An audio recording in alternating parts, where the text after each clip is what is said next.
Good morning. Today's hearing of the Congressional-Executive Commission on China, on how China uses economic coercion to silence critics and achieve its political aims globally, will come to order. As the second largest economy in the world and the largest trading partner to many countries, China leverages the attraction of its market and the global economy's deep ties to supply chains in China to punish critics and reward self-censorship. This hearing will examine the ways the Chinese government and the Communist Party attempt to use economic coercion for political aims, such as quashing critical commentary on China's policies and conduct regarding Taiwan, regarding Hong Kong, regarding Xinjiang, or anything else China deems sensitive, or intimidating U.S. and other businesses into towing the Communist Party line if they want access to China's market. Increasingly, those that run afoul of these aims can see their products targeted, from Australian wine to Norwegian salmon to Philippine bananas to Taiwanese pineapples. The Chinese government has also ramped up the intensity of its coercive behavior, as seen in its wide-reaching campaign against Australia, in response to calls for an independent inquiry into the origins of COVID-19. This commission has also been on the receiving end of formal sanctions, just like other parliamentarians, government officials, non-governmental organizations, researchers, and others who speak out against human rights abuses in China. For this commission, like many groups around the world, the intimidation, harassment, and economic coercion directed at critics of the Chinese government and Communist Party only reinforces our resolve to shine a light on this behavior. But for many other groups, the threat of retaliation by the Chinese government or market casts a very long shadow. Earlier this year, the Commission held a hearing with the top U.S.-based sponsors of the Olympic Games. Even after being confronted with many of the most egregious human rights violations of this century, the company's testimony largely served to demonstrate how the pull of the Chinese market continues to incentivize self-censorship. That's because it's not easy to stand up to a government so willing to use its country's economic clout as a cudgel to bully individuals, corporations, and sovereign states. We see this dynamic in action in recent weeks when a Marriott hotel in Prague turned away the World Uyghur Congress because of concerns about, quote, political neutrality. Yet not everybody is cowed into silence by this bullying. The recent actions by the Women's Tennis Association to suspend tournaments in China in response to the treatment of Chinese tennis stars Peng Shuai inspire me and inspire many members of this commission. Clearly, this is an evolving landscape. For the United States to be able to defend American businesses and citizens from censorship and intimidation, or to work with other countries to help insulate one another from coercive economic tools that undermine basic political rights, we need to better understand the nature, the scale, and the scope of this challenge. We need to identify the tools that will be effective in response and those that won't be effective, as well as where China's economic coercion is headed. Those are the questions we're hoping to grapple with in this hearing. The panel of experts we'll hear will help us do that. Today's witnesses will shed light on the range of measures China employs, on pertinent trends, on particular impacts on U.S. businesses, on the risky environment Hong Kong is becoming for multinational corporations, and on recommendations for policymakers in the United States and globally. Just as last month's hearing on techno-authoritarianism highlighted the ways in which China exports authoritarian values through technology, This hearing will examine the ways in which it exports and imposes authoritarian values through trade and business ties. I look forward to hearing from our expert witnesses and how we can resist the erosion of civil, political, and human rights threatened by these developments. I'd now like to recognize Congressman Smith for his opening remarks. Mr. Chairman, thank you very much for convening this very important hearing. Mr. Chairman, as we all know, the motto of the 2022 Beijing Olympic Games is, quote, "Together for a shared future," ostensibly expressing an ideal of global solidarity and goodwill that is cherished globally. No one betrays this model more flagrantly and violently than the Chinese Communist Party. With its increased global stature and power, the People's Republic of China has been given an opportunity to become a responsible member of the global community. Although my reservations have never abated. 41 years in Congress, I have had deep concerns about the Chinese Communist Party, and indeed, I chaired 4 congressional hearings for the first 22 years ago on December 8th, 1999, on why China should not be accepted into the WTO until systematic human rights violations that are pervasive were stopped. Yet the global community, from businesses to governments to the International Olympic Committee, continues to welcome China with open arms. Unfortunately, the PRC has used its power and stature to coerce as a means to achieve their ends, but the CCP deems as fitting Chinese national interests at the expense of fair and transparent international relations, giving lie to the saccharine sweet shared future Olympic Games rhetoric. We used to worry about the PRC cultivating soft power and persuasive policy tools, and that is a concern. But that worry was misplaced. There is nothing soft about the CCP's increasingly naked tactics of economic coercion. As our expert witnesses will likely tell us today, the PRC's first notable act of economic retaliation occurred in 2010, as China blocked salmon imports from Norway after the Nobel Committee awarded the Peace Prize to Chinese human rights activist Liu Xiaobo. For the Philippines, the fangs were bared after the country confronted China in 2012 at Scarborough Shoal in the South China Sea. The Philippines discovered that its tropical fruit exports to China were quarantined due to alleged infestation. Mongolia was targeted after hosting the Dalai Lama. For South Korea, the economic retaliation came after deploying the U.S. missile system defense system.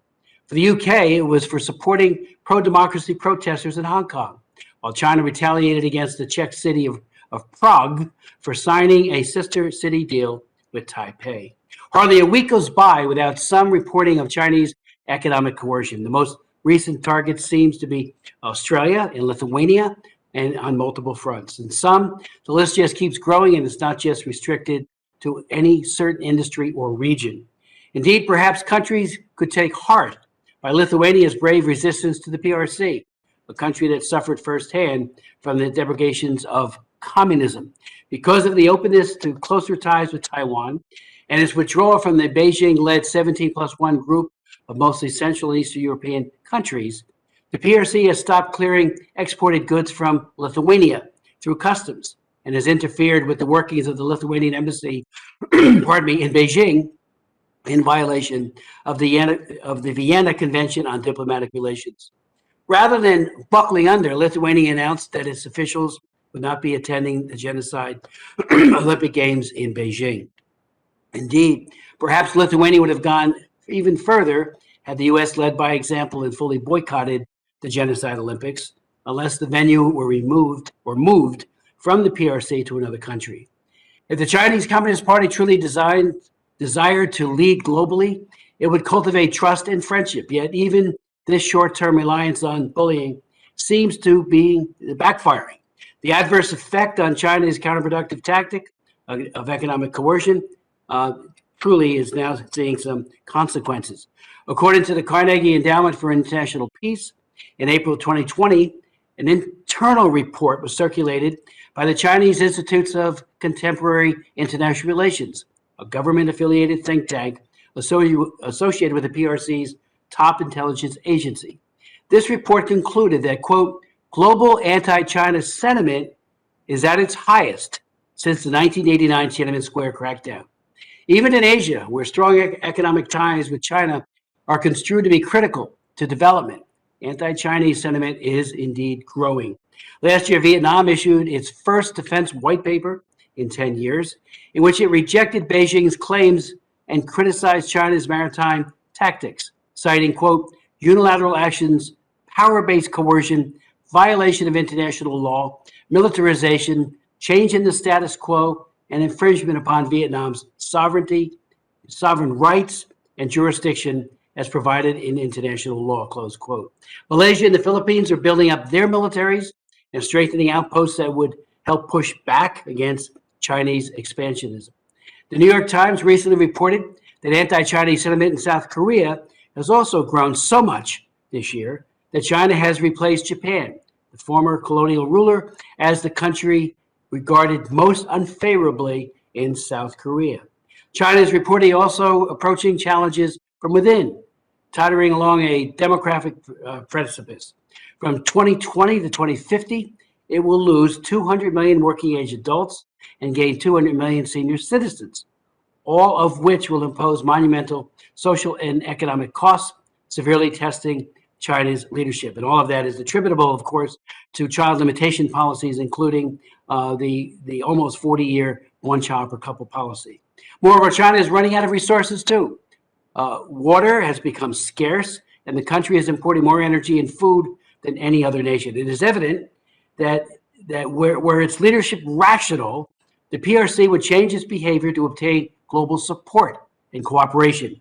Yet under Xi Jinping, the genocide dictator, it does not do so. Today's hearing is yet more evidence that the PRC's economic coercion and its attempt to silence critics have not gone unnoticed. And again, I thank you for putting this together, Mr. Chair.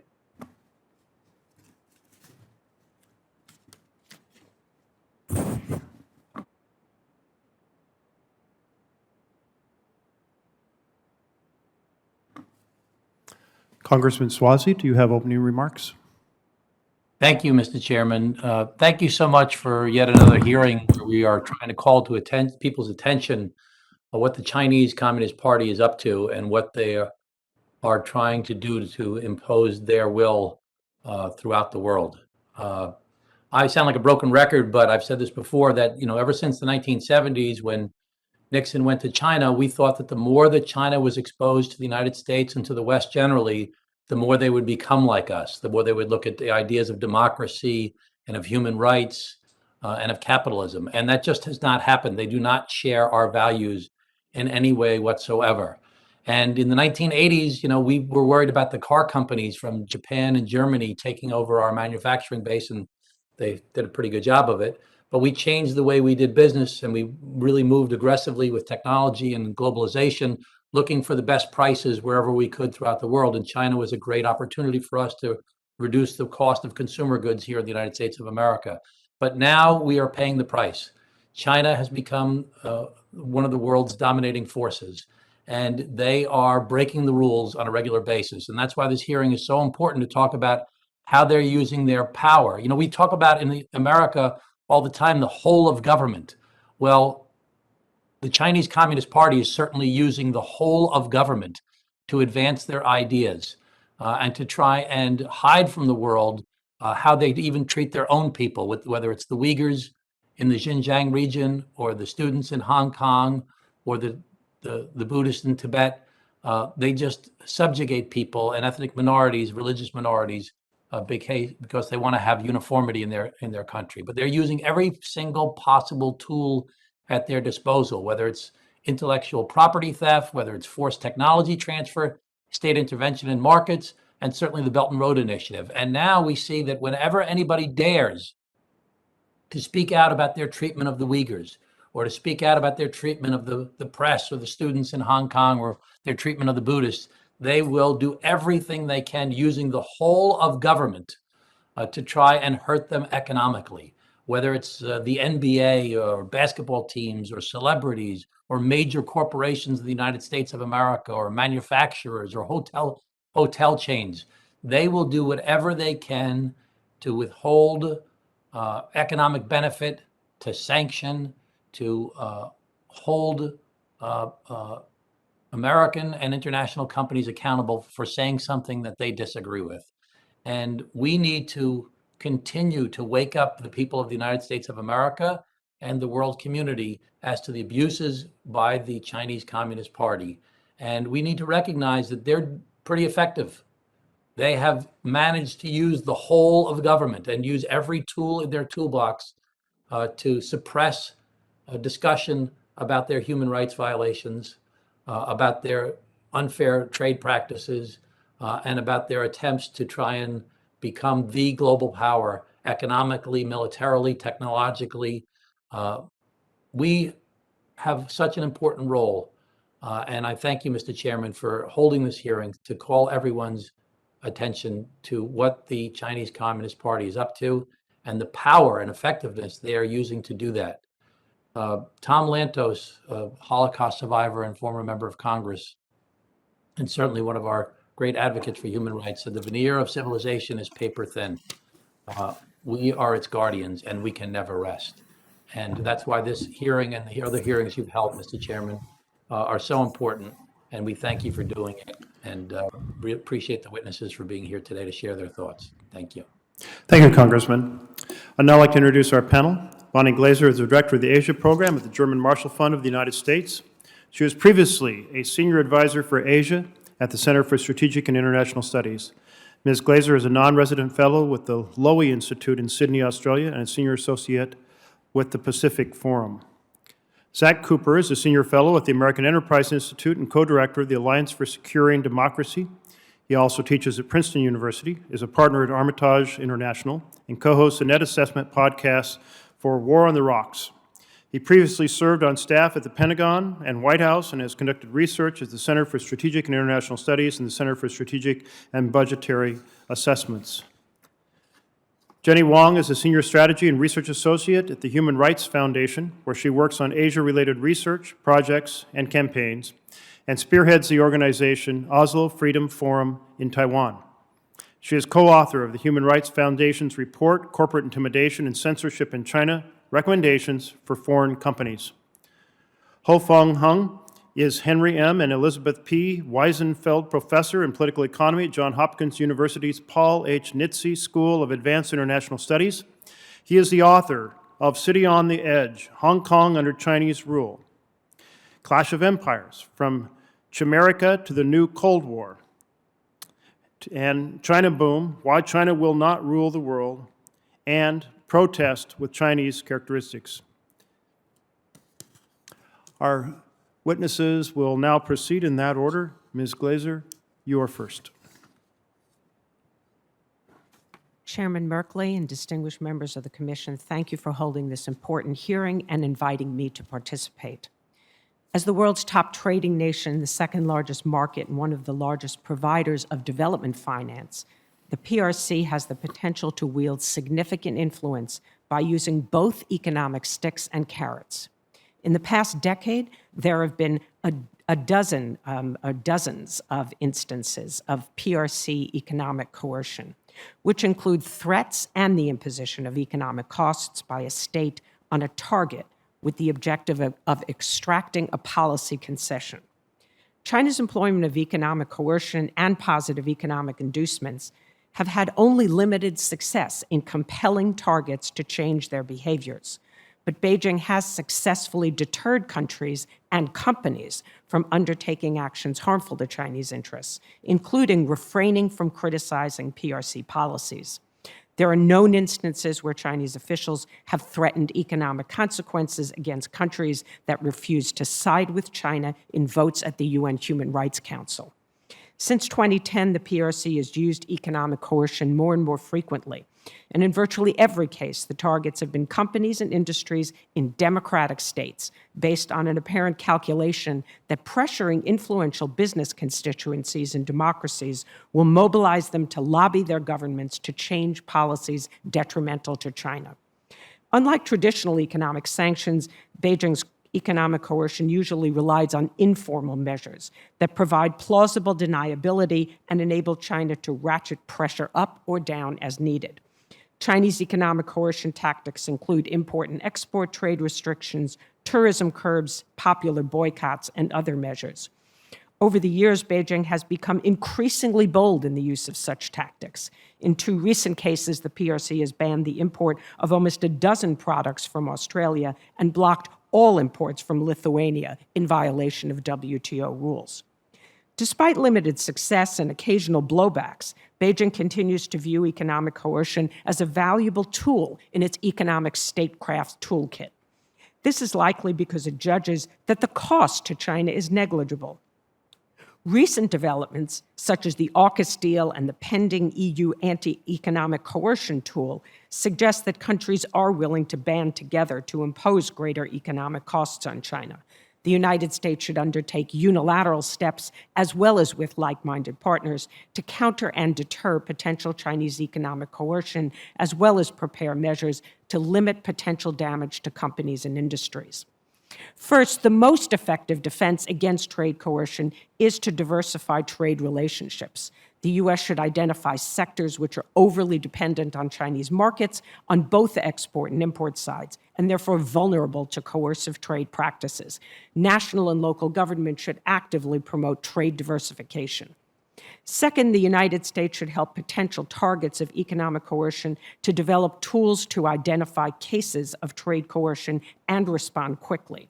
Trade associations and other stakeholders should be encouraged to work closely with U.S. government agencies. Mechanisms should be created for sharing information and best practices. Third, American companies should have plans in place to respond to potential Chinese coercion. They should be encouraged to report all instances of coercion to appropriate U.S. government entities. Congress should explore how to appropriate funds for a vehicle to compensate companies affected by such coercion.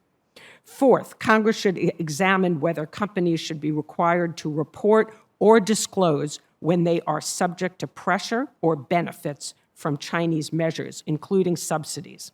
Also worth considering is requiring disclosure of significant import or export dependence on China in sectors closely linked to national security. Fifth, encourage private sector trade associations to develop a voluntary code of conduct regarding China. Such a code would include commitments by American companies to refrain from self-censorship and other activities that are contrary to U.S. values and interests. The U.S. should consider developing incentives that could be provided to companies that sign on to the code of conduct. Sixth, and finally, create a voluntary counter-coercion coalition of like-minded countries willing to push back against economic coercion. Collective steps could include encouraging targeted countries to pursue WTO dispute settlement cases against instances of economic coercion where WTO remedies are possible, taking retaliatory trade, investment, or other policy measures against China, and creating a counter-coercion reserve fund to compensate companies for economic losses. Thank you again for the opportunity to testify today and for holding this very important hearing, Senator. Thank you very much. Dr. Cooper. Chairman Merkley and other distinguished commission members, thank you for the invitation to testify before you today. The topic of this hearing could not be more timely. Over the last few weeks, the world has watched as Beijing has attempted to silence one of China's brightest stars. Peng Shui's courage in speaking out stands in stark contrast to the Beijing government's efforts to censor her. This case highlights the lengths that Beijing will go to silence criticism both at home and abroad. Economic coercion is a particularly difficult challenge in this regard. In my written remarks, I argue that China's economic coercion against Norway, Mongolia, Australia, and the European Union and United States highlights 3 concerning trends. Specifically, China's economic coercion has become more frequent, more targeted, and more explicit. In terms of frequency, Beijing is growing more willing to use economic tools for foreign policy ends. Whereas there were only a handful of cases of clear economic coercion by China in the early 2010s, experts have identified dozens of incidents over the last few years. The Alliance for Securing Democracy, which I co-direct, collects data on this through our authoritarian interference tracker. We list, at the moment, 67 cases of economic coercion by China against companies and individuals and countries in the last decade, most in the last few years. And at the moment, our database only tracks transatlantic targets.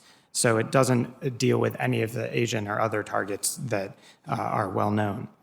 These cases include not only threats, but also problematic positive inducements, which Audrey Wong has labeled subversive carrots. The evidence suggests that China's leaders are turning increasingly to economic tools, despite the fact that many of these actions have negative effects on China's standing abroad. At the same time, China's leaders have become more targeted in their use of economic measures. China's earlier pressure on Norway and Mongolia broadly impacted key economic sectors in each country, but more recent measures have been designed to isolate specific companies and individuals. Human rights activists, political leaders, and businesses have all come under pressure for actions that the Communist Party opposes. Even adhering to foreign laws can now put companies at risk under China's new anti-sanctions law. Finally, China's economic statecraft is far more explicit today than it was a decade ago. Beijing used to disguise most of its economic pressure, attempting to use ambiguity to make it more difficult to call them out as World Trade Organization violations. Today, however, China's leaders are more willing to be explicit when they use economic tools for coercive purposes. For example, Beijing has threatened to blacklist companies by putting them on an unreliable entity list. And amidst political disputes with Australia and Lithuania, China has explicitly applied economic tools for coercive purposes. In short, China's economic coercion is becoming more frequent, more targeted, and more explicit. This will require renewed efforts to protect our societies, deter future bullying, and punish Beijing when it acts coercively. I go into more detail on each of these in my written remarks, so let me summarize the main points here. As a starting point, we should aim to better protect ourselves through diversification. Dependence on China allows Beijing to accumulate influence over time and then to deploy that leverage coercively. There is no way to avoid these pressures entirely, but countries and companies can manage these risks through prudent diversification. At the same time, since our economies will no doubt remain interdependent, at least to some degree, we should seek to leverage our own economic power in certain strategic areas. Selective decoupling will no doubt continue, but it is also in our interest that China remain dependent on the United States and our allies and partners in certain areas. This should be seen as a counterpart to selective decoupling and should be implemented strategically in concert with key allies. Ultimately, the United States will have to work with like-minded countries to penalize China when it engages in economic coercion. The European Union's anti-coercion instrument should be a starting point for these discussions. In fact, China's coercion against Lithuania may provide an early test of this approach. Collective action will be critical since Beijing is hoping that it can use its economic heft to coerce smaller players. Thank you once again for the opportunity to testify before you today. I look forward to joining the other panelists and addressing your questions. Thank you very much, Dr. Cooper. And now we'll turn to Ms. Wong. Chairman Merkley and members of the Commission, thank you for inviting me to testify today. I will be speaking about the authoritarian Chinese government, but more specifically, the stunning costs that multinational companies pay in order to appease the Chinese government and secure access to the Chinese market. On the face of it, this topic may seem like an economic issue, but it is a human rights and moral issue as well. Companies wishing to profit in China must be willing to comply with draconian Chinese national laws or face expulsion from the market. When companies deliberately choose to censor or apologize to appease the Chinese government, they are offering legitimacy to the authoritarian regime and signaling their willingness to disregard not only the human rights of others, but of their own too, as the cost of doing business in China. In March 2021, Swedish apparel brand H&M faced a boycott in China for simply releasing a statement of concern about Uyghur forced labor. The company lost approximately $74 million in sales for the quarter ending May 31st this year.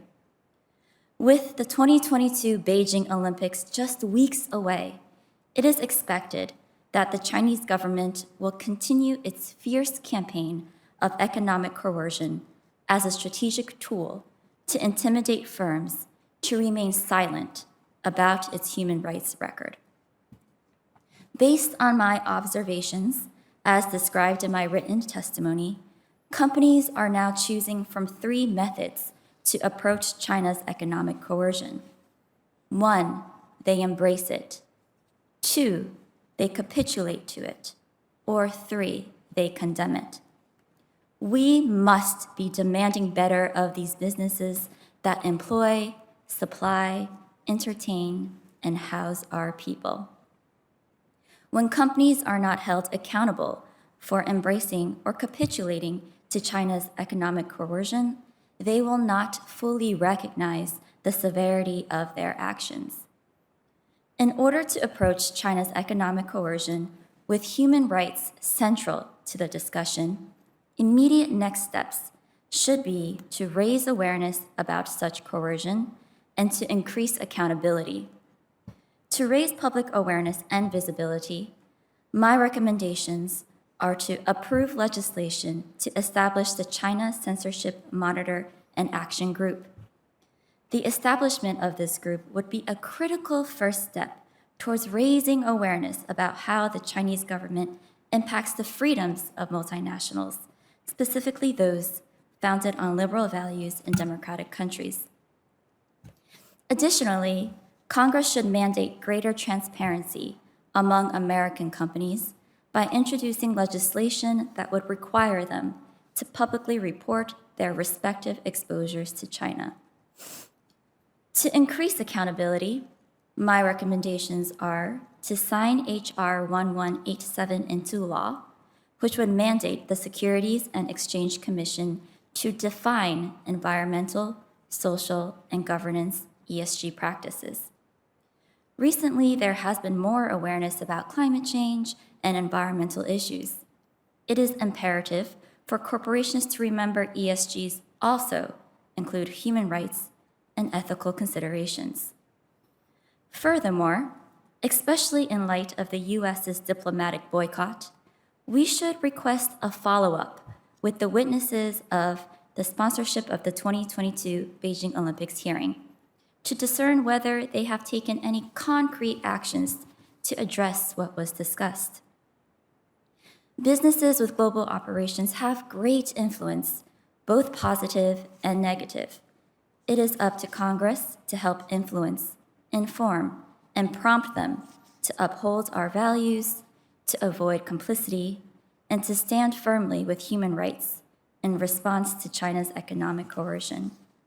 I look forward to discussing this in more detail and answering your questions. Thank you for the humbling opportunity to testify before the Commission today.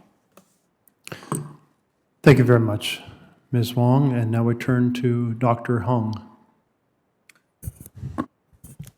Chairman Merkley and distinguished members of the Commission, thank you very much for holding this very important hearing today, and it is my honor to have this opportunity to testify here today. My testimony will focus on the political and economic risk that U.S. corporations and investors face under the new political environment in Hong Kong after the implementation of the national security law. Hong Kong has always been an indispensable and unique offshore financial center of China. It is a doorway through which most money goes in and out of China. Hong Kong global financial center status hinges on its rule of law, freedom of the press, and the transparency of corporate governance. These foundations have been thorns on the back of the CCP leaders, whose secret wealth kept in Hong Kong were often exposed by journalists. Hong Kong-based Chinese front companies that helped Iran, North Korea, and other unruly regimes to evade international sanctions are often exposed by journalists working in Hong Kong. Under the new political environment, the Hong Kong and Beijing governments have been passing new laws besides the national security law that enhance political control and jeopardize these foundations. This summer, the Chinese government was ready to apply the anti-foreign sanctions law to Hong Kong. This law will force foreign corporations in Hong Kong to choose between violating international sanctions, US sanctions, or violating Chinese law. Such impossible choice will force many foreign corporations to leave Hong Kong. And in this context, the Biden administration issued a business warning to the American corporations in Hong Kong, on July 16 this year. And in August, the National People Congress Standing Committee surprisingly announced it would delay the application of the law to Hong Kong. Beijing appeared to be hesitant about destroying Hong Kong's financial centrality too hastily, though it is expected the law's application to Hong Kong will come back sooner or later. For another example, the Hong Kong government has started restricting public access to information of directors and executives of registered companies. If such a restriction had been in place earlier, journalists and the US government would have never discovered that Huawei has been using a Hong Kong registered fund company to violate international sanctions on Iran and trick a foreign bank to become inadvertent accomplice in the scheme. Another troubling development is the passing of the anti-doxing law amendment in September this year. The amended law criminalized unconsented disclosure of private information, vaguely defined, without the need for proof of the harm done. It hands the government vast legal authority to prosecute dissidents and journalists who disseminate information about powerful elite. It expands the authorities' power to request internet platforms to remove contents. It also gives authorities the power to access electronic devices and search premises without a warrant. This law will force social media companies to comply with the Hong Kong authorities to delete posts or surrender users' information. Independence and integrity of financial regulator in Hong Kong financial market have also been under threat. Even before the implementation of the national security law in 2014, Hong Kong Securities and Futures Commission fined and banned an American short seller for publishing a negative research report about Evergrande, the now troubled private property developer in China. It also fined and reprimanded Moody's, the credit rating agency, for a report that warned about corporate governance irregularities of 49 mainland Chinese companies listed on the Hong Kong Stock Exchange. Hong Kong government's denial of visas to foreign journalists covering financial news is equally troubling. As independent and critical research of Chinese business and government in Hong Kong became ever more difficult and corporate governance becomes murky, investment into the financial products issued by the Chinese governments and Chinese companies will become increasingly risky. U.S. investors' involvement in these financial products also tie their financial fortunes to Chinese companies and Chinese government action that violate international sanctions and human rights. In light of the above, there are several things that the U.S. government could do to protect the interests and integrity of U.S. corporations and investors in Hong Kong. First, the U.S. government could regulate tech companies and ensure that they will not become the accomplices of the crackdown on Hong Kong. Second, the U.S. government could devote resources to develop technology and tools that residents in Hong Kong and elsewhere in China could use to bypass internet censorship and suppression. The relevant Hong Kong sections in the U.S. Innovation and Competition Act of 2021 is a laudable first step, and it needs to become law soon. Third, U.S. government could issue warnings or restrictions on investment in risky financial products issued by dubious Chinese entities and sold in the Hong Kong market. The Treasury sanctions restricting investment in Russian sovereign bonds earlier this year is a precedent.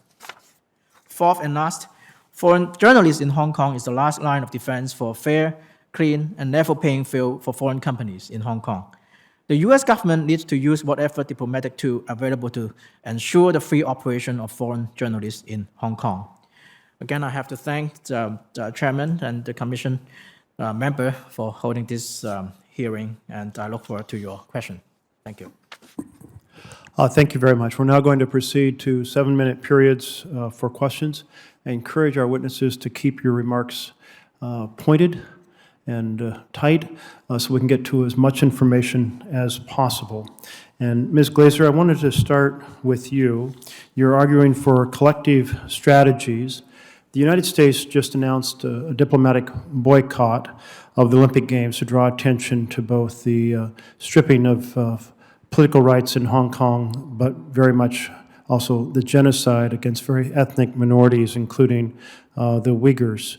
And that's a determination, a genocide determination that has come from both Democratic and Republican administrations. We haven't heard Europe or other nations announce that they're going to join us in this diplomatic boycott to highlight. Do you see the highlight what China has been doing and to prevent the Olympics from being used as a propaganda facade for China. Do you anticipate other countries are going to join us, or how should the U.S. go about expanding its partnership in this? Thank you for the question, Senator. Over the last 24 hours, I have also paid close attention, waiting for some of our allies and partners to similarly announce that they too will not have their officials attend the Olympics. I know that members of the Biden administration have been consulting very closely for months with our allies and partners on the issue of how we would respond to the Olympics. I personally think that it would have been ideal if the Olympics could have been moved out of Beijing. That way, athletes would be able to participate, but the spotlight would not be on Beijing. They would not be able to benefit from being host. Unfortunately, that path was not taken, and so now I think the only option really that is available to us is to try to get as many countries as we can to stand with us in this coalition. I hope that we will see in the coming days countries state that they too will not be sending their diplomats to the Olympics. And I am sure that, as I said, the Biden administration is continuing to have discussions with them. But I'm personally disappointed that we did not announce simultaneously with our allies and partners. And if they shy away from doing so and send their officials, then I think that undermines our ability to signal China that their practices in Xinjiang and the other human rights violations that they are pursuing are unacceptable.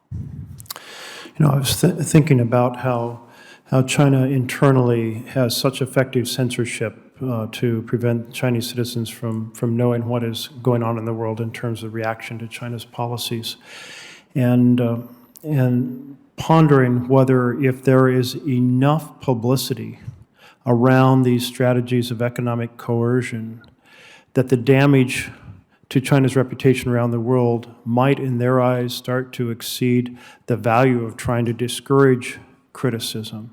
Do you think that vocal, extended, multilateral commentary on China's human rights record and publicity about their economic coercion strategy might lead China to find in time that this is a strategy they should abandon? Well, Senator, I agree with you that this is a message we should be sending around the world, though I personally think we will have more impact on other countries who are being affected. We should encourage them to speak out. Even in the case of Muslim-majority countries that are often standing behind China in supporting their activities in Xinjiang, we should be communicating with their peoples to encourage them to put pressure on their governments to speak out. But in terms of resonating with this message inside China, I'm personally less optimistic. And I think we need to impose costs, not just try to impose reputational costs, but real economic costs. Thank you. Dr. Cooper, you have noted that selective decoupling could be an effective strategy, but you've also said that it's in our interest for China to remain dependent on the U.S. in some sectors. These two thoughts seem in tension with each other. How do you draw the line between them? I think what's so important here, Senator, is that we can't cut all the links between the United States and China. And if we look first for the links that China is most dependent on, those are actually the links that give us the most leverage. And so it is very tempting to go after the economic sectors and the specific products that we know Beijing needs the most. But in doing so, we actually decrease our leverage over the long term. And so what I think we need is to work with allies and partners on a very specific plan to look at the areas that China is most vulnerable to and where it's most dependent on the United States and our allies and partners, and then to work with them, our allies, to figure out how to actually perhaps even increase China's dependence on some of those areas. So strategic decoupling in some areas at the same time as we strategically recouple in others. Okay, thank you.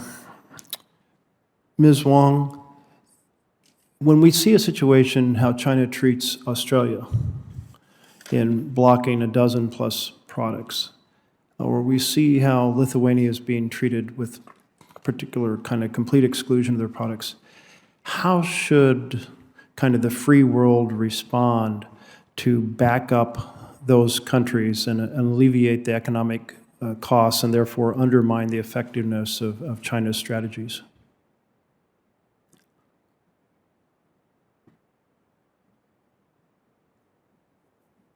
Thank you, Senator, for this question. How should the free world respond to how the Chinese government treats Australia and Lithuania?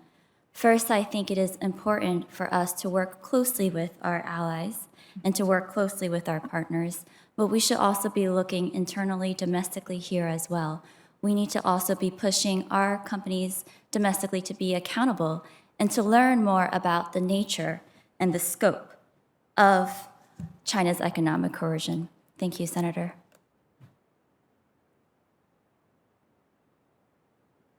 Thank you very much. And with that, my time's expired. We're going to turn to Senator Rubio.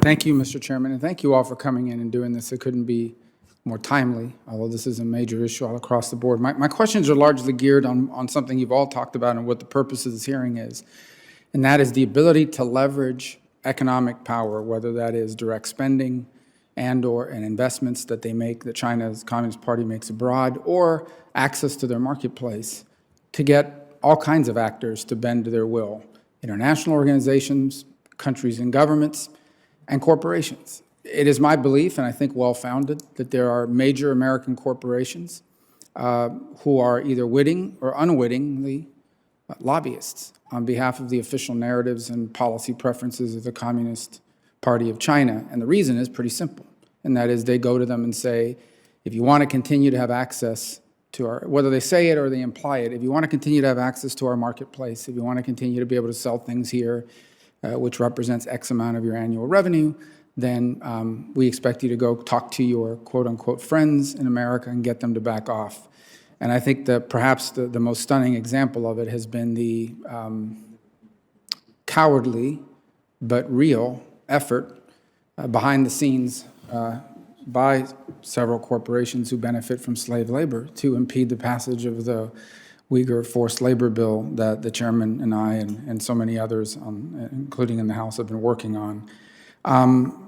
So with that reality in place, we've got some things that we need to tackle. First, Ms. Glacier, I think in your testimony you recommended developing of a voluntary code of conduct for businesses regarding China, I think including a commitment to refrain from self-censorship. That's another pretty amazing thing, and that is how much of the information and news we today consume is self-censored because they don't want to not be able to distribute that program, that movie, whatever it might be, in a pretty large market. But how would we hold these companies accountable if they in fact signed this code of conduct? Obviously, this can't be a sort of a legal prescription. It sounds almost like a shaming and naming effort, but how would we first, get companies to sign on, but more importantly, how would they be held? Who would hold them accountable to violations of it, and how would we hold them accountable if we had such a code? Well, thank you, Senator Rubio. It's very difficult, I think, to influence companies' choices as well as to hold them accountable. If companies don't sign up to a code of conduct, yes, we can name and shame and say they are not interested in adhering to our values and joining with other companies around the United States and the world to defend those democratic values. So yes, it is a mechanism essentially to name and shame and try to provide incentives for companies to get on board. In the case of something like slave labor, then I think you have more options, because if you do good research and you identify that companies are using slave labor, you make that data public, then that company is going to be spotlighted in a way that it doesn't want to be. And perhaps people will buy fewer of their goods. People will write articles about them. This is going to be very negative in terms of, I think, their bottom line as well as their reputation. In terms of things like movies, obviously far more difficult because the Chinese have accumulated a great deal of influence because there's a lot of people who go watch movies in China. So I think that in that regard, you have to start with naming and shaming, and I think making something like this voluntary, you're more likely to get companies to join on board. At least it's a beginning step. Thank you. Thank you. Ms. Wang, you talked about passage of Senate Bill 413 that establishes the China Censorship Monitor and Action Group, and I'm proud to be the lead Republican co-sponsor on this bill. I hope we can pass it swiftly. You recommend increasing transparency among American companies that are significantly exposed to China. Do you think it'd be a good idea to require U.S.-listed companies to disclose the existence of Chinese Communist Party committees and the role they play in the company's corporate governance in their annual reports to the SEC? Thank you, Senator. Yes, I do believe that American businesses should be disclosing these. I was reading a bit more about Hollywood, actually. I read a recent report by PEN America, and it stated that a lot of the filmmakers have private meetings with decision makers. So I think when we ask for transparency, we can ask about their market shares, their closed-door meetings, and who are they talking with? How can we better understand the situation when we don't have this data and we don't have this information? So yes, I do believe that we should be... Just to be clear, when you talk about these private meetings, what you're basically saying is they're going through a pre-censorship review, like this is what our movie's about, this is what our script is about, does any of this give you a problem or heartburn? They're trying to avoid producing something they later on have to edit so they can have it distribute in this market. Correct. According to the report, there is a quote that Xi Jinping says often. He would like films to, quote, tell China's story well, end quote. Professor Hung, do you believe Hong Kong should continue to enjoy its reputation as a center for international finance, given the power the Communist Party of China now exercises over foreign companies, the last year's detainment of and arrest of business executives? Should they continue to be considered the sort of international hub that's safe to do business in? Thank you, Senator Rubio. Then I think, as I outlined in my testimony, there's a lot of troubling sign that the nature of the Hong Kong Financial Center or the institution that protect its integrity and fairness has been deteriorating. There's some remaining institutions and practices that separate Hong Kong financial market from, for example, Shanghai or Shenzhen financial market, but the direction of the development is really troubling. And I think what we and U.S. can do is to indicate the kind of measures that U.S. can do. For example, as I recommended, that it can be put on the table that at some point that U.S. can ban the investing in the Chinese government bonds, and just like what we have done with regard to the Russian sovereign debt, and also totally decertify that Hong Kong and stop recognizing Hong Kong as a kind of a financial market separate from the mainland China, and with regard to the access to U.S. dollar and many other measures. So this kind of option need to be put on the table, and to let them know that if they go further, then that this will be enacted. Thank you. My time has expired, but I thank you all for being here. I apologize I didn't get to you, Mr. Cooper, but I thank you all for being a part of this. Thank you very much. Congresswoman Steele, are you with us? Yes, I'm with you, and thank you very much, Mr. Chairman.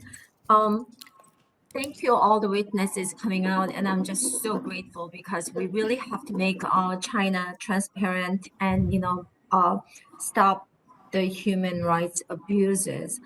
So the Chinese Communist Party has a long history of using threatening and violent tactics to silence those who want to speak out against the government. As mentioned, the disappearance of Feng Shui once again highlights the serious issue. Olympic is coming up in February next year. This week, I had to send a letter to calling on the corporate businesses who are sponsoring the Beijing Games to follow the lead of the Tennis Association and use their platforms to call out China's human rights abuses. So I have a first question is, Ms. Wang, do you feel other global companies question. I know you all have have an obligation to speak out like we saw with the Women's Tennis Association? Why are these companies feeling the pressure from the CCP? Thank you for this question. Yes, I do believe that corporate sponsors and businesses do have an obligation to speak up and to follow the WTA's lead. I would like to point our attention to the United Nations Guiding Principles on Business and Human Rights. And this document provides guidelines for both states and companies on how they can best address and prevent human rights abuses.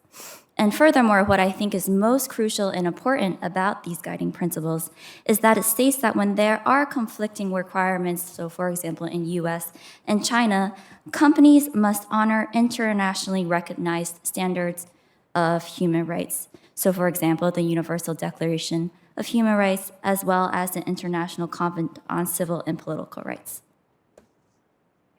Thank you very much for your answer. And China has routinely violated international standards related to intellectual property rights. We really have a problem with that, not just US, but other countries too. And then subsidization and overcapacity, and they do not abide by the international norms and rules that have brought it to its current economic position.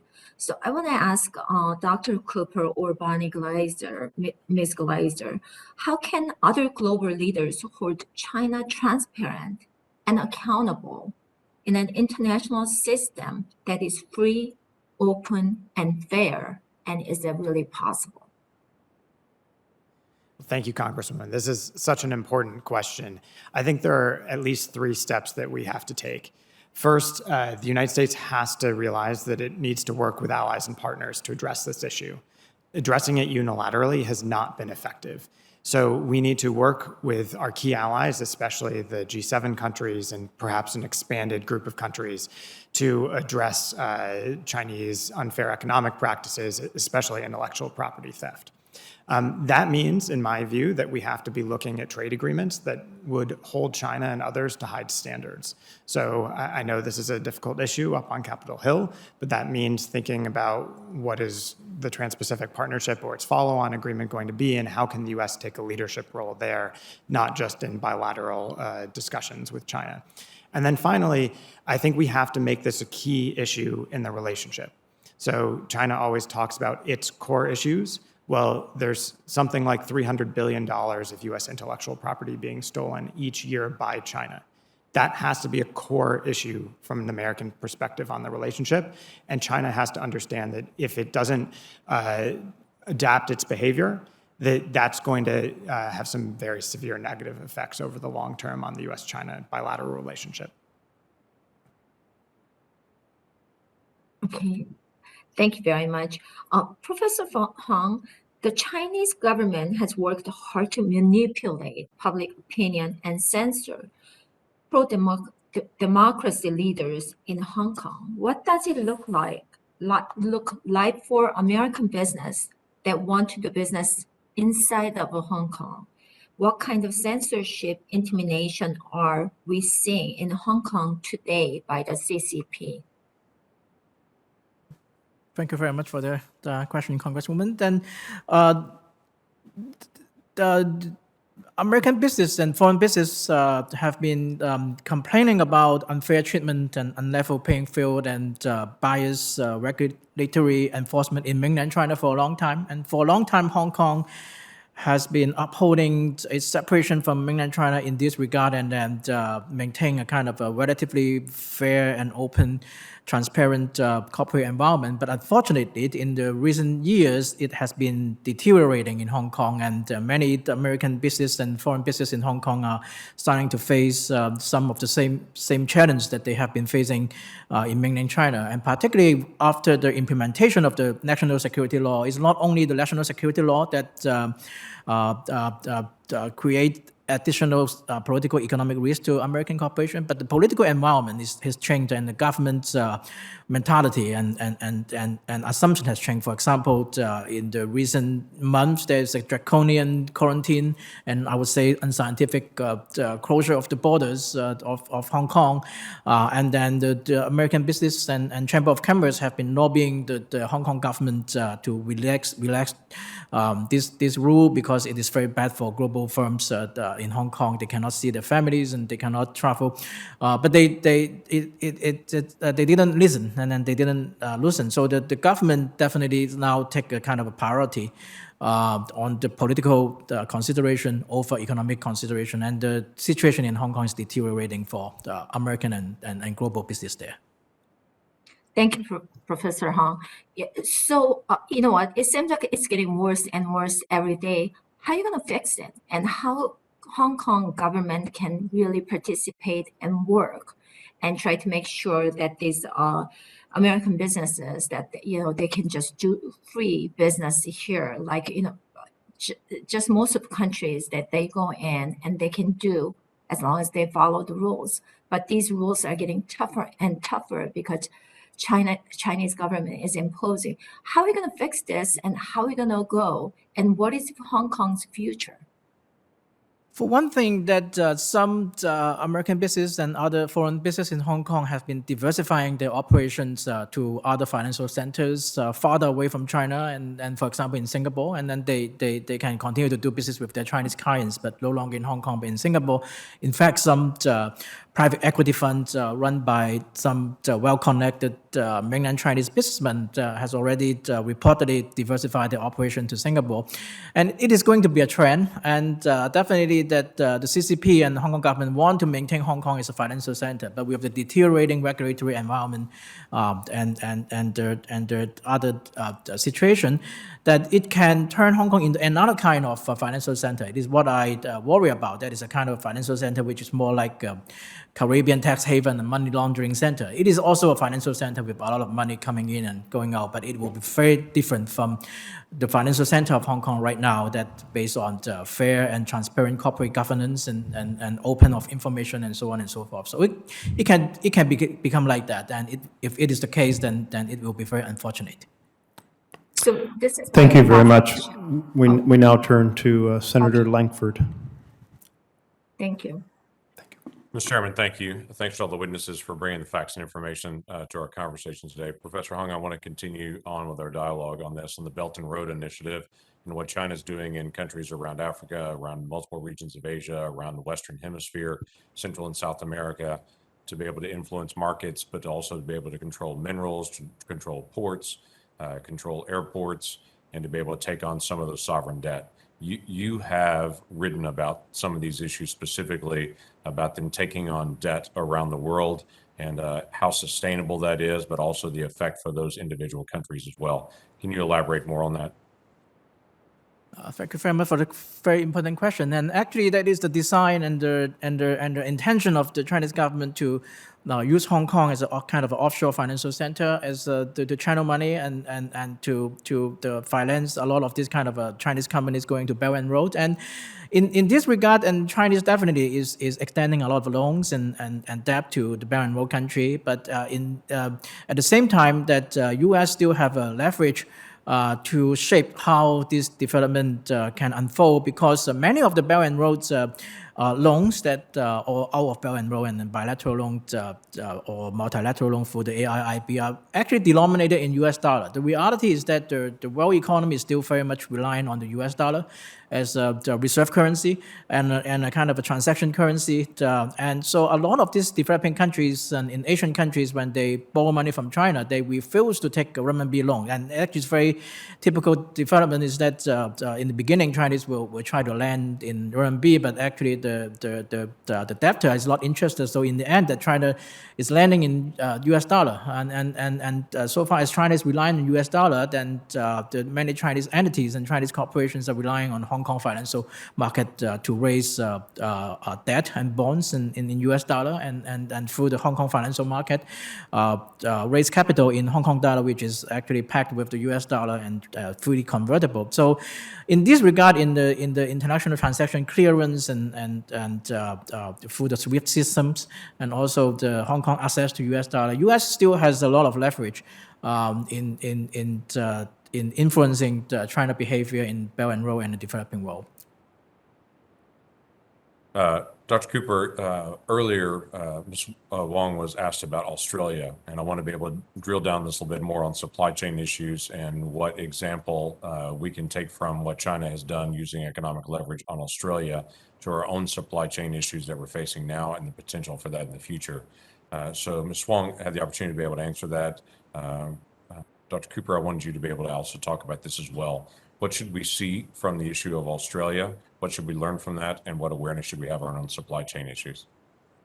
Well, thank you, Senator Langford. I think Australia is a really important case for several reasons. The first is that actually China has struggled to get its political objectives obtained in Australia, and I think it's done remarkable damage to Beijing's cause. Now, I will admit that I think a lot of friends in China don't acknowledge how much damage China has done. But if you look at the objectives that China appeared to have, and here China was quite clear. In fact, the Chinese embassy in Canberra gave a list of 14 demands that they were seeking from the Australian government. And I think they've obtained precisely 0 of those demands through this economic coercion campaign. And in fact, if you look at the Australian economy, there are roughly 11 different products that were directly affected. Only 1 or 2 of those were not relatively quickly shifted to other global markets. So the damage done to the Australian economy has been much less significant than I think many in China and even many in Australia would have imagined. So I think it's a good reminder that, in fact, the world still has substantial leverage to push back against China, and even countries that are targeted can withstand that pressure, as Australia has. Now, it comes at a cost, but we're seeing increasingly that countries are willing to bear those costs, and I think the Lithuania case right now is another important example. So I think what we should take away from the Australian case is, first, you probably can't escape this kind of pressure unless you're going to fully agree with China on every issue, which very few countries and companies are willing to do. And second, that when the pressure comes, that countries can stand firm against it, especially if they have allies and partners that are willing to stand with them. Dr. Cooper, thank you. Ms. Wong, you've talked extensively and written extensively on the issue of Taiwan. It's very different than Australia, or very different than the United States in the threats that they face in Taiwan in particular. They're exceptionally isolated. Could you get a chance to talk about some of the economic pressures that are facing right there and in Taiwan, and what the United States in particular can do to be able to lessen some of the economic pressures, and what other countries, as China tries to cut off diplomatic relationships with any country that has diplomatic relationships with Taiwan, what other countries can do to actually support the people of Taiwan rather than isolate them? Thank you. The topic of Taiwan is quite sensitive to the Chinese government, as we all know. Taiwan is one of the sensitive 3 Ts, along with Tibet and Tiananmen. Taiwan is increasingly under pressure from the Chinese authoritarian government. They're diplomatically isolating them, and they're bullying them on a geopolitical level. I think what we can do to support Taiwan is to continue these delegations to visit the island and to meet legislators there as well. I would also be happy to look into this in more detail and respond in writing for the record. Thank you. Okay, I appreciate that very much. I really see what China did with Hong Kong as the model of what they're going to try to do with Taiwan as well, to be able to buy off political figures, to be able to use social media, and to be able to control the conversation in Hong Kong, to then be able to move in, get the laws changed, and to be able to take over quietly as the model that they'll try to do in Taiwan as well. There's a real risk to that in the days ahead, and ways that we can continue to be able to stand with the people of Taiwan, to be able to get actually facts and information to them about the brutality of the communist government, what they've done in human rights violations, and to be able to continue to protect their free and fair elections in the days ahead will be a tremendous asset to them in the world, and then also to increase diplomatic conversations with others. So I appreciate very much the engagement, all the witnesses that are here. Thank you, Mr. Chairman. Could I possibly offer just maybe 15 seconds in answer Please, to that go ahead. question? I think the most important thing that the United States needs and other countries need to do with Taiwan is to be signing economic agreements with them. This has been, I think, an unfortunate gap in our relationship with Taiwan. Even as we strengthen diplomatic and security ties with Taiwan, we are not negotiating a bilateral free trade agreement, a bilateral investment agreement. Since we are not in the CPTPP, there's very little we can do to help Taiwan get into that. The Europeans' Parliament has endorsed signing a bilateral investment treaty with Taiwan, but so far, of course, the EU has not opened those negotiations.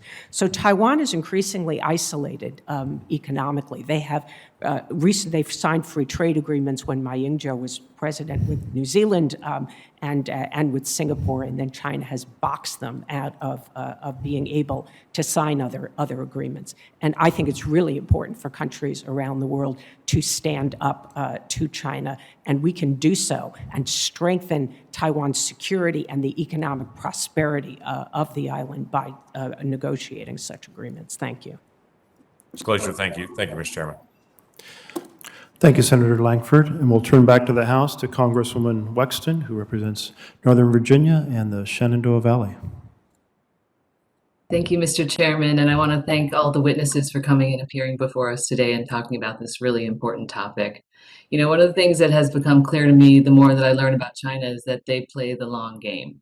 You know, they think in terms of century or even millennia, and here in the US and in the West generally, we have a much shorter term time horizon. So we think about, you know, the fiscal year, or we think about our congressional term, or we think about, you know, when the next shareholder dividend is supposed to be paid. And China takes advantage of that, and they have methodically inserted themselves deeply into the economies, not just here in the West and in the US, but in just about every country in the world.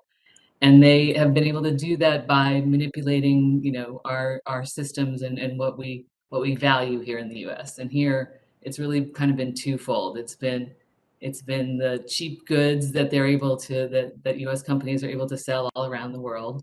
And then it's also been access to the Chinese market, which is huge and extremely lucrative for US companies.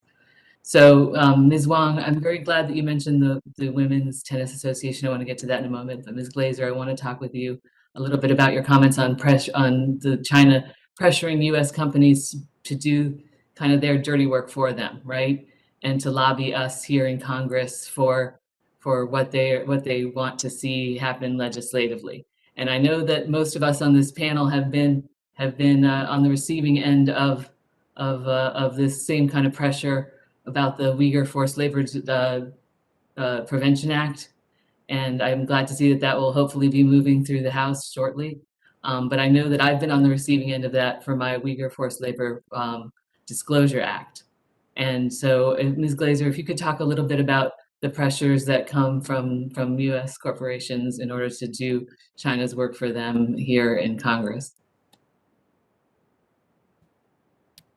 Well, thank you for the question, Congresswoman. I think it's obvious, and many of us have talked about today, how companies are essentially lobbying members of Congress as well as in the U.S. government for the United States to lift tariffs on China, to take a series of actions that will certainly benefit those companies' bottom line, but will not necessarily, I think, be in the broader interests of the United States.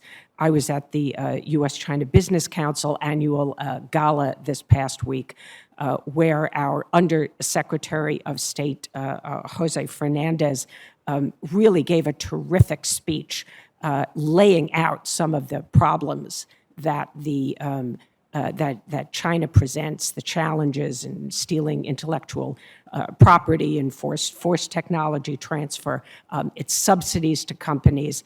And I have to say that many members of the U.S. Business Council, the companies, were almost embarrassed by the fact that a Biden administration official was giving this message, because ultimately what they want to do is just do more trade and more business with China.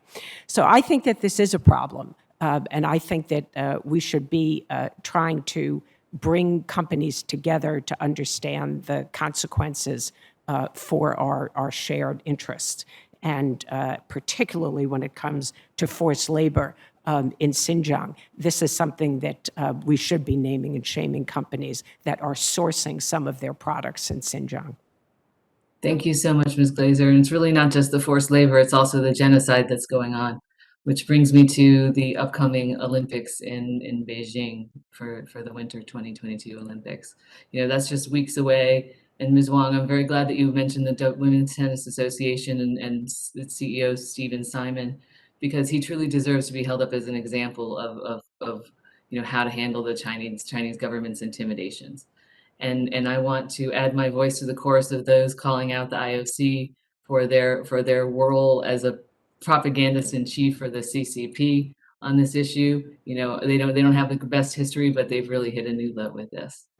And so I'm very concerned with the upcoming Olympics that we're not going to be able to ensure the safety of the U.S. athletes and the world's athletes there. But you know, I'm just encouraged that the U.S. has instituted this diplomatic boycott.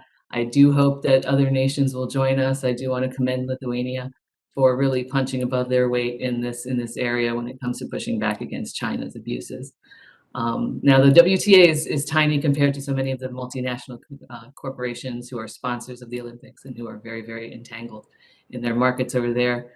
You know, and it's fair to say that they will be hurt more by their pulling out of China than the PRC will. But what if, let's say, what would happen, Ms. Wong, say if Nike or Coca-Cola or Apple were to make their stance, you know, on this known and start pulling their supply chains and their products out of China? Thank you. So I'm sorry, can you please repeat the question? You want to know what would happen, if some of these U.S. corporations like Nike or Apple were to start pulling their supply chains out of the Chinese market?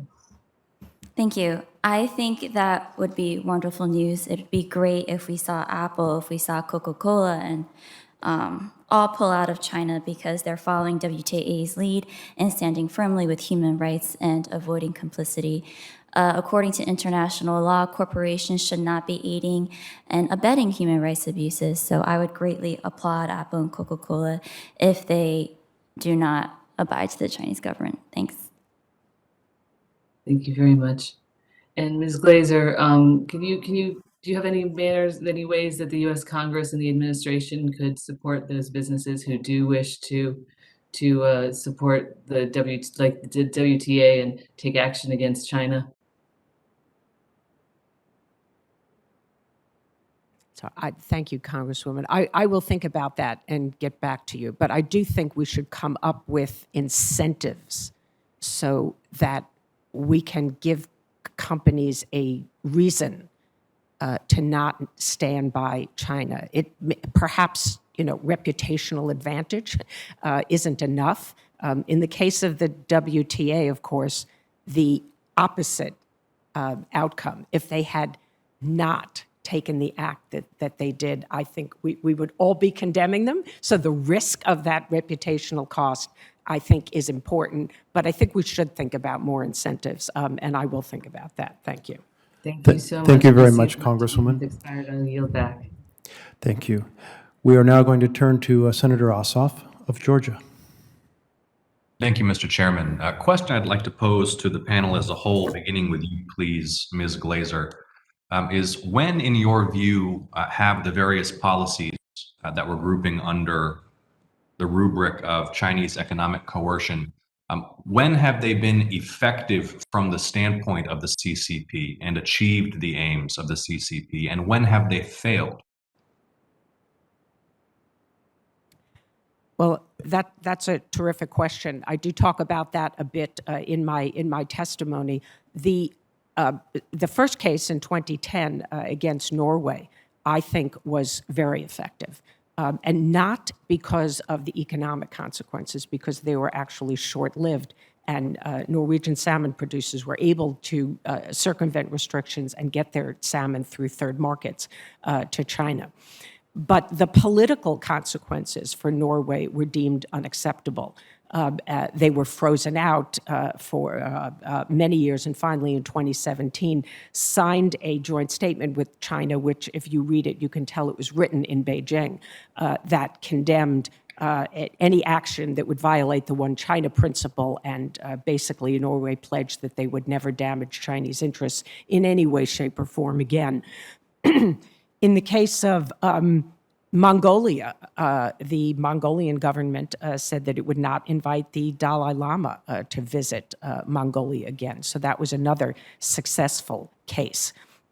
Even the case of the 2010 Japanese case, where Japan agreed to release the captain of the fishing boat that had collided with the Japanese Coast Guard ship. It was successful in the short run. China did get the captain to be released. But of course, over the longer term, it was just the beginning of the really significant turn in Japanese sentiment against China. So I would say they ended up paying a price for it because the effort to curtail rare earth exports to Japan, which at that time Japan was about 90% dependent on China for its rare earth exports. Within a decade, Japan brought that down to 58%. And that is an example for so many other countries, again, about the need to diversify, find other sources for goods and not be overly trade dependent on China. There are other cases, but I will leave you more time to ask questions to other witnesses. Thank you. Thank you. Mr. Cooper, same question to you, please. Well, thank you. It's a wonderful question, and I'll agree with everything that Ms. Glacier said, and just add on that I think what we've seen is that the smallest players are the most vulnerable, especially when you're a small player and you're highly dependent on China for certain parts of your market.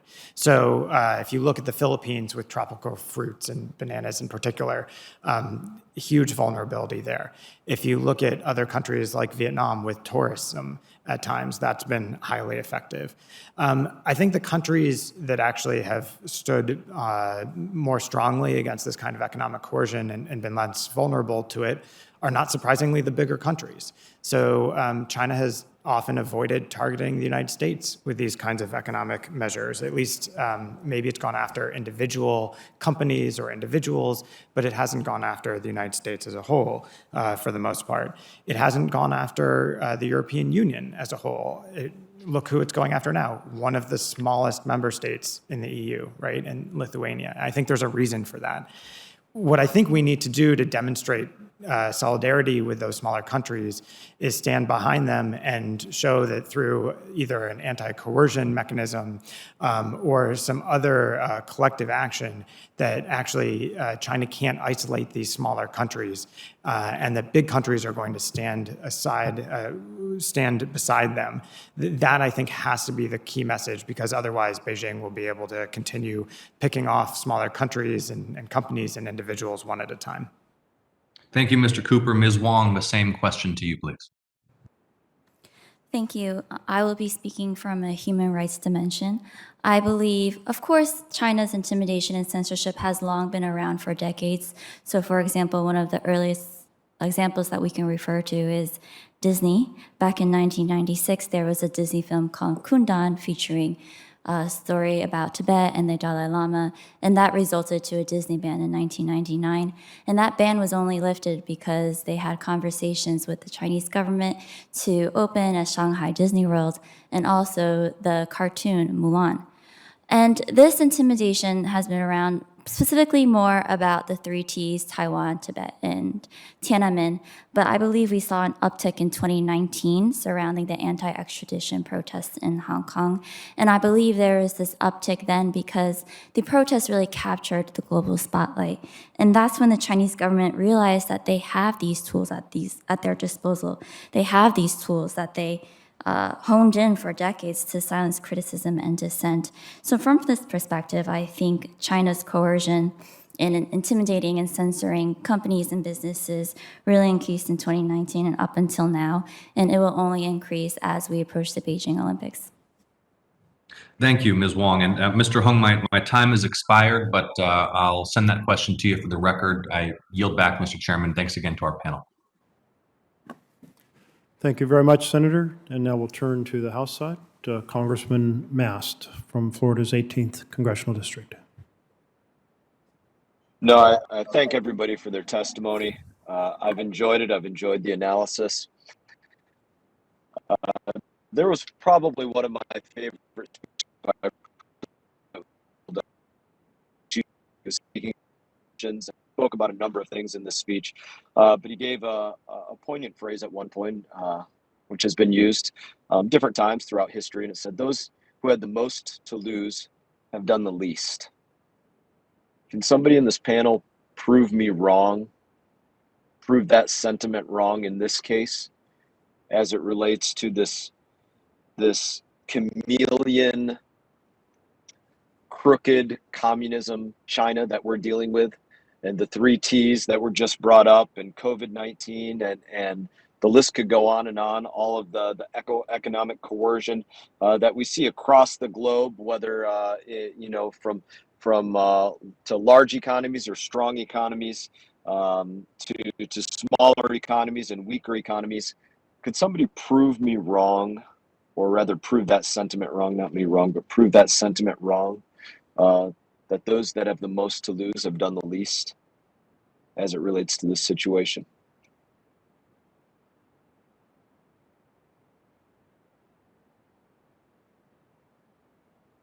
I'd be happy to jump in, Congressman, maybe to try to give you an example. I think actually Taiwan has an enormous amount to lose, but it certainly has not done the least. Taiwan has been sending about, if you include Hong Kong and Macau in their exports in 2020, I think the export level rose to over 40%. I think it hit almost 44% of their exports that year. And it is coming down now, and I think has dropped now to under 40%. But we have seen Taiwan, I think, in really significant ways, stand up to China. And they are doing so not just economically and trying to encourage their businesses to come back and reinvest, reshore in Taiwan, and have seen a great deal of success, in part because of the economic circumstances, of course, in China, as well as the tariffs. But they're also standing up to China politically, but I would say in ways that are consistent and prudent and not provocative, doing so in ways that are very much in the interests of the United States, which is one of the reasons that the United States has seen ever stronger relations with Taiwan in the last few years. Thank you. No, I thank you for the thoughtful response. And I think it leads well into a follow-on question.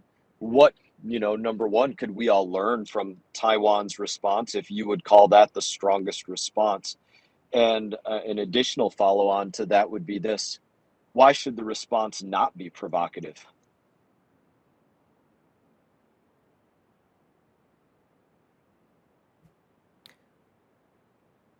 Well, I will address the second part of the question. Maybe give others an opportunity to talk about what we should learn from Taiwan. There are so many things.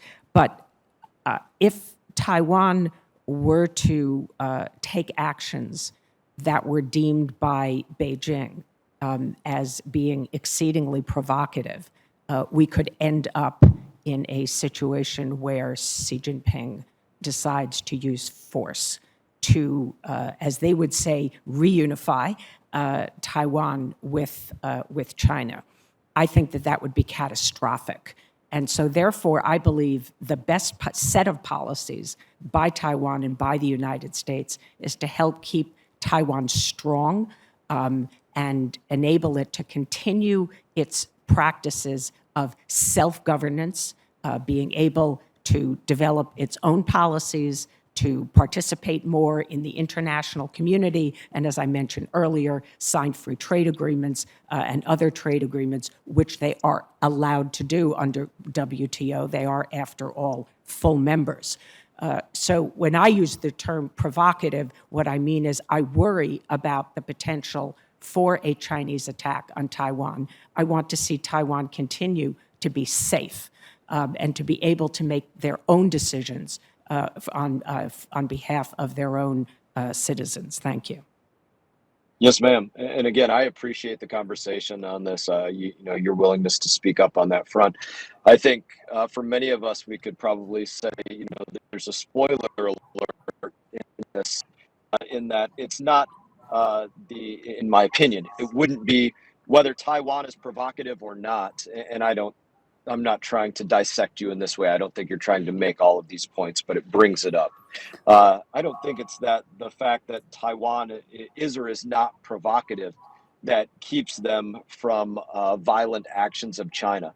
It's only by China's decision that they've decided to not yet resort to a violent takeover of Taiwan, that has not yet occurred yet. I think probably many of us can sit here and believe that this is exactly what they're mulling over, chewing over, not as it relates to Taiwan's actions, but as it relates solely to China's desire. And in that, I would say that the greatest strength that we have is using any and all means to be provocative against China, letting them know that we will not tolerate these kind of actions on any front. Understanding that we're not waiting for an action to occur because they're reacting to somebody else. They're simply acting out of their own desire. And we have to be at that place of understanding of China in order to truly combat them. May I add on? Thank you. I would hope you would. Thank you. I wanted to piggyback or answer your question about what can we learn from Taiwan. And I think we can all refer to Taiwan's response to the COVID-19 pandemic. They had their own #Taiwan model, all hands on deck approach. And I think what the US can learn is that, as Congressman Swazi mentioned in his opening remarks, we need a whole of government approach. How can we get everyone involved to stand with our values, to protect human rights, and to protect our democracy? Thank you. I thank everybody for the time. Thank you very much, Congressman. Senator Daines is en route to join us, but he's a couple minutes out. While we're waiting for him, I wanted to have you, Dr. Cooper. You note that China has this category, unreliable partner, and it's a list or a categorization that makes it hard for a foreign entity to participate in China's economy. Can you just explain how they're using that tool? Absolutely. Thank you, Chairman. So the United States has a very formal, legalized approach to sanctions.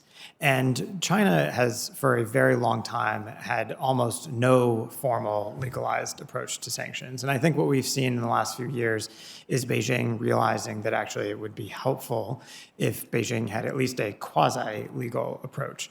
And so what it has done is create, in many ways, parallel processes to what we have in the United States. And in this case, it's called the Unreliable Entities List. And this, I think, is intended very specifically to be a response to the US Entities List, which is run by the Commerce Department. And so this Unreliable Entity List would, I think, very clearly target those companies that are engaged in behavior that Beijing thinks crosses some red line, and it's a little unclear exactly what those red lines would be, and it's unclear which companies would be targeted first.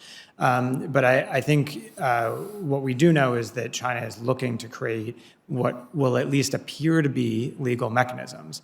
The big difference here, of course, is that our mechanisms, our sanctions, are rooted in US law, and they tend to be for very specific actions, and they require legal justification. And the Treasury Department in particular spends a huge amount of time making sure that it can come to these conclusions. I think it's quite clear that Beijing will do nothing of the sort. A company will be on the list for highly political reasons, and it will be very difficult to tell what got a company on the list and how they might come off.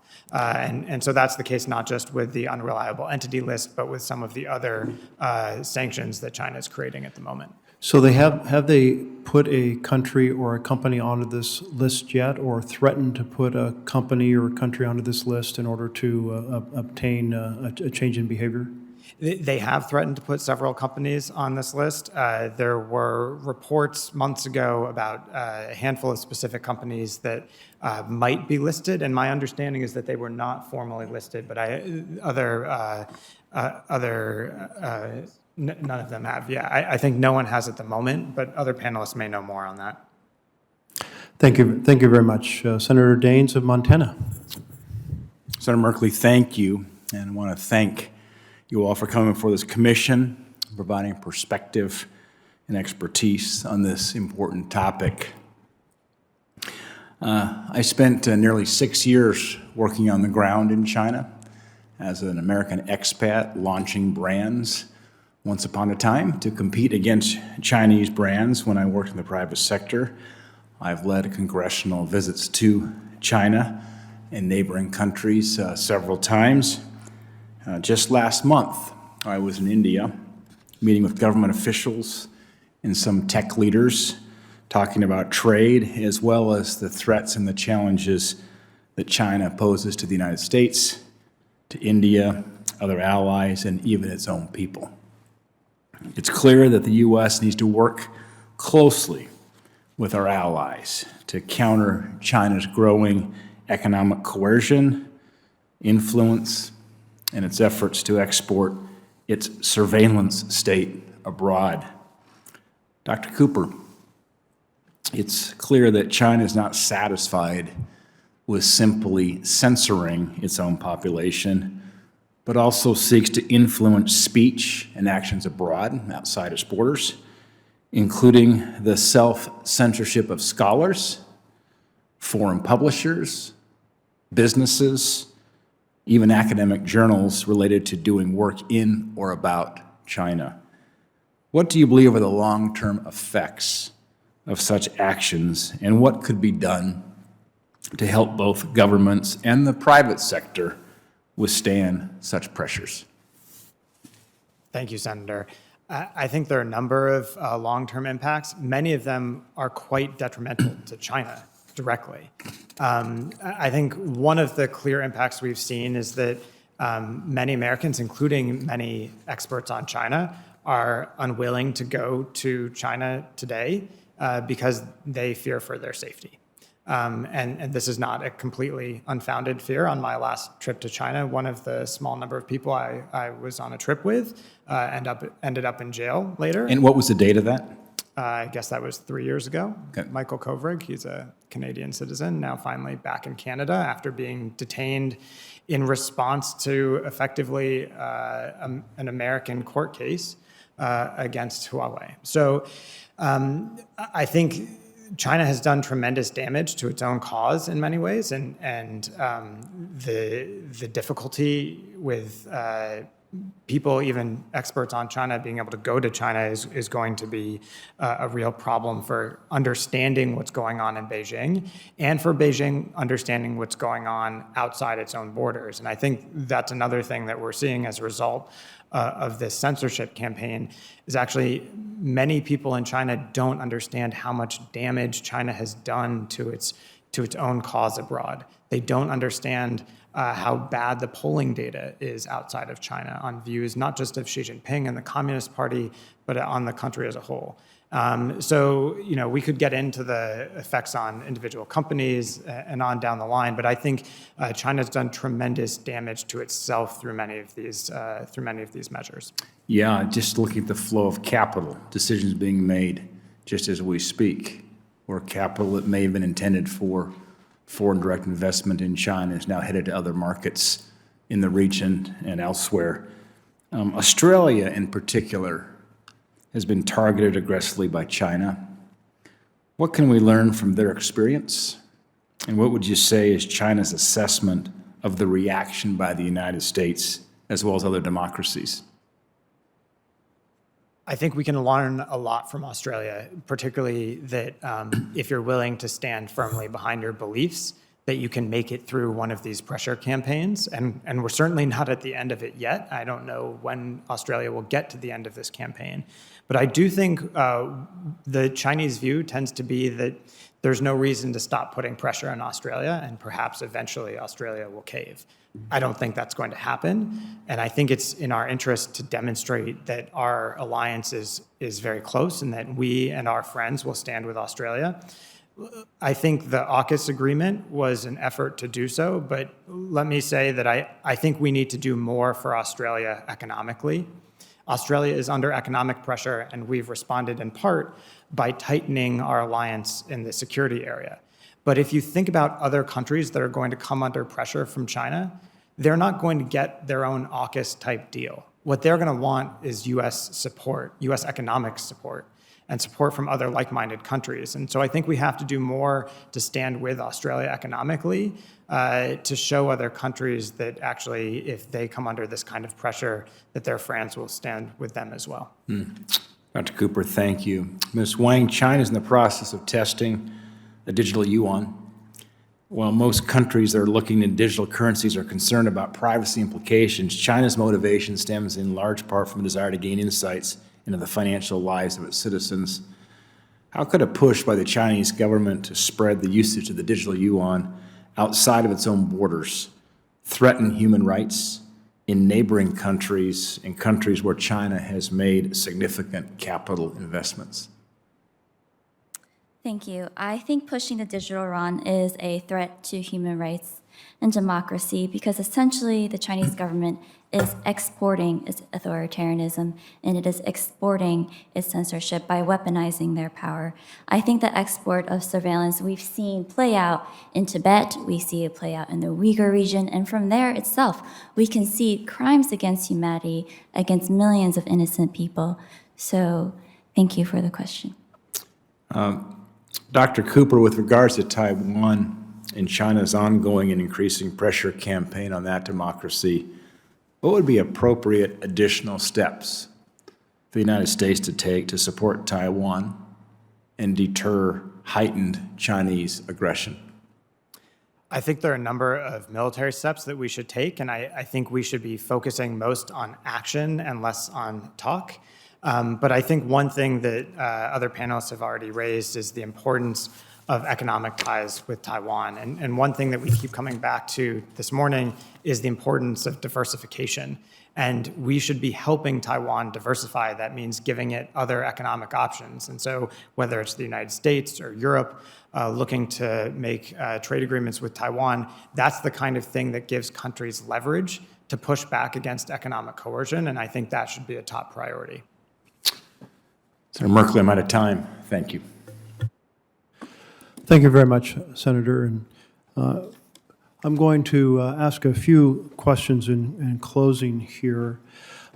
First, I wanted to note, Ms. Glacier, that you and several panelists have suggested that we need to understand the landscape of economic coercion better by having companies systematically report both their potential exposure to the risk of Chinese economic coercion, but also incidences in which there are threats or actions taken in the form of coercion.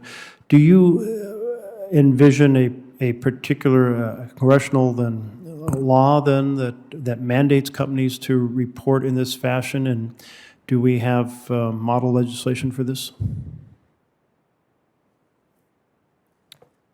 That's an excellent question, Senator. I don't know whether we have any specific model that we can look to, but I do think that legislation is necessary in this regard because I think we can compel companies. This would have to be clearly defined. What is the information that we are asking them to convey or report? Is it going to be the percentage of their exports that go to China? How much perhaps they have invested in China? I mean, those are examples of exposure. Are we going to just narrow it down to areas where there are national security implications rather than trying to identify writ large what the exposure of a company is economically to China? So I think we'd have to think through exactly what the purpose of it is, but I think that that's an exercise that is very much worth considering, and I think that Congress should take up this issue. Okay, well, I invite you and others to brainstorm what that might look like and any information you have on conversations that have been held with our multinationals in regard to how they might support or have concerns that we could address in that regard. Another point raised for potential legislation was a compensation fund. And would anyone on the panel like to address how that might work? Yes. So, Dr. Cooper. Yeah, I think in the long term, we need some sort of compensation fund, not to fully compensate those that are targeted. That's probably impossible, but to demonstrate solidarity with those that are targeted. So if the political message coming out of a Chinese coercion campaign is that the rest of the world, or at least a big subset of states, are standing with the country that has been targeted, that's a very different message than, oh, they've just been left on their own. And that means both that we need to have a coercive response to China, right, a strong deterrent, but also that we have to provide at least some support. Right now, for example, one of the messages you hear often in Australia is that the United States has actually benefited from China's sanctions on Australia because, for example, American producers of various goods are now replacing Australian producers in China. That's the wrong message. We need the message to be that like-minded governments are standing with one another. So I don't think we're talking about a huge amount of money. The question in my mind is, how do you do this in a way that doesn't clearly violate the World Trade Organization? So there's been talk, for example, of could you have a countervailing action that would go against certain Chinese companies that would gather some funds and that could be redirected towards the companies that have been harmed by Chinese action. I think that's probably WTO violating, but I think those are the kinds of discussions that I would expect to be hearing the next few years as people think through ways to do this. Thank you, because I think it's important to put forward models of what that might look like and test them. What happens when the World Tennis Association says we're foregoing games in China, or the NBA says we are going to withdraw our extensive strategy for basketball league in China. It might be a little simpler when a single company, a single product is affected, but what that looks like, and whether this is an international effort or just nation by nation. And then I want to turn to the blocking laws, and Dr. Cooper and Dr. Hung, you both mentioned in your testimony the anti-foreign sanctions law. This was back in June of 2021. It built on previous laws China had adopted, expanding the private right of action and creating a counter control list that could affect visas and freezing assets of foreign entities. And this is part of the kind of the new phase of Chinese strategy and economic coercion. It places companies in a tight spot between following their home country laws and then being subject to sanctions by China. Would either of you, Dr. Hung and Dr. Cooper, like to expand on the challenge this presents and whether China has used this strategy yet, and if so, what it looks like?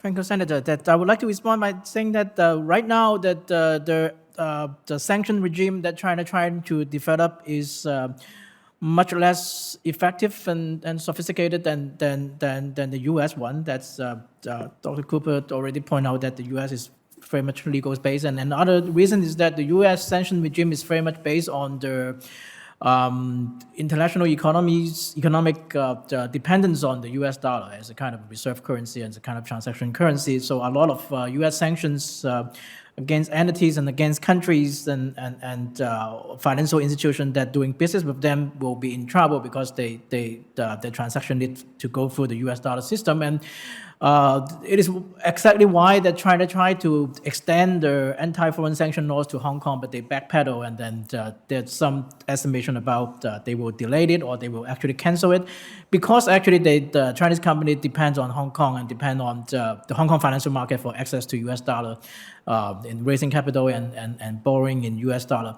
So they're trying to turn the table by internationalizing the use of RMB, and in some of the questions mentioned the attempt to popularize the use of digital yuan, and then creating a whole Chinese alternative clearance system and currency system. This is the thing that China actually is trying to do, but it's still a long way from achieving that.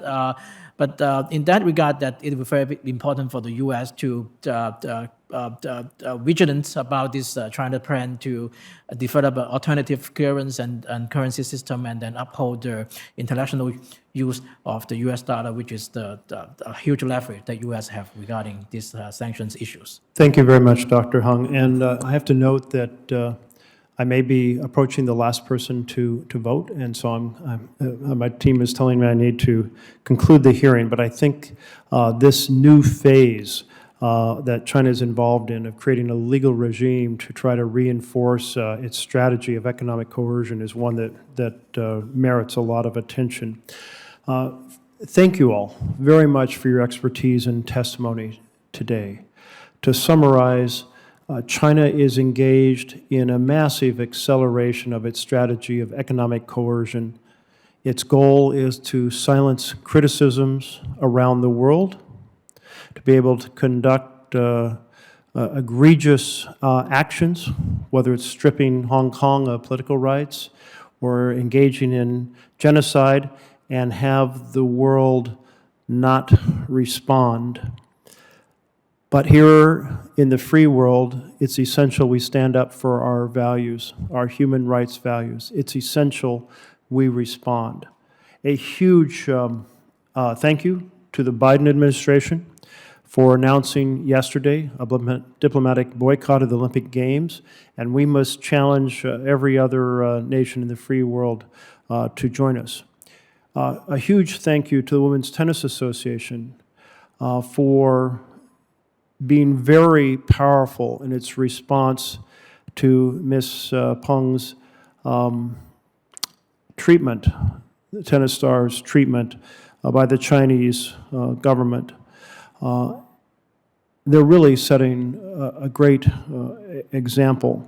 We need to carry forward and work on the suggestions that you all, as a panel of experts, have put forward today, including exploring having companies report on their exposure to economic coercion, proceeding to have companies report on any attempted coercion, and then we need to work in partnership with the rest of the world, because the United States by itself cannot be effective in responding.